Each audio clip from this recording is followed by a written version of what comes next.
పొరపాటున కూడా non veg తీసుకుని ట్రావెల్ చేయకు, కుర్విదయాలు వెనకబడతాయి అని అంటారు. కారులో ముంబై నుంచి ఆంధ్రాకి వస్తున్న ఒక ఫ్యామిలీ వెళ్లే దారిలో రిలేటివ్స్ వాళ్ళ ఇంటికి తినేకి వెళ్తారు.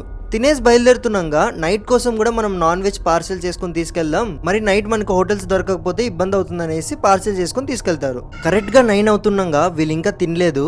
డ్రైవర్ వెళ్తున్న హైవే నుంచి ఒక షార్ట్ కట్ తీసుకుందాం అనుకుంటాడు. ఎందుకంటే హైవేలో గంట సేపు పడేది షార్ట్ కట్ లో 30 మినిట్స్ లో వెళ్ళిపోతున్నారంట. కానీ అదే వాళ్ళు చేసిన పెద్ద తప్పు. ముందుగానే కారులో నాన్ వెజ్ ఉంది అండ్ వీళ్ళు తీసుకున్నది కూడా ఒక అన్నోన్ రోడ్. వెళ్లే దారిలో ఇంత చిన్న రోడ్డు మరియు ఒక్క లైట్ కూడా కనపడలేదంట. సడన్ గా కార్ ఆఫ్ అయిపోయింది. ఎంత స్టార్ట్ చేస్తున్నా స్టార్ట్ అవ్వట్లేదు. సరే అనేసి డ్రైవర్ దిగుతున్నప్పుడు పక్కన సీట్ లో ఉన్న ప్యాసింజర్ రే ఆగాగు, డోర్ తీయద్దు అని అంటారు. ఎందుకని ప్యాసింజర్ సీట్ పక్కనున్న విండోలో తిరిగి చూస్తే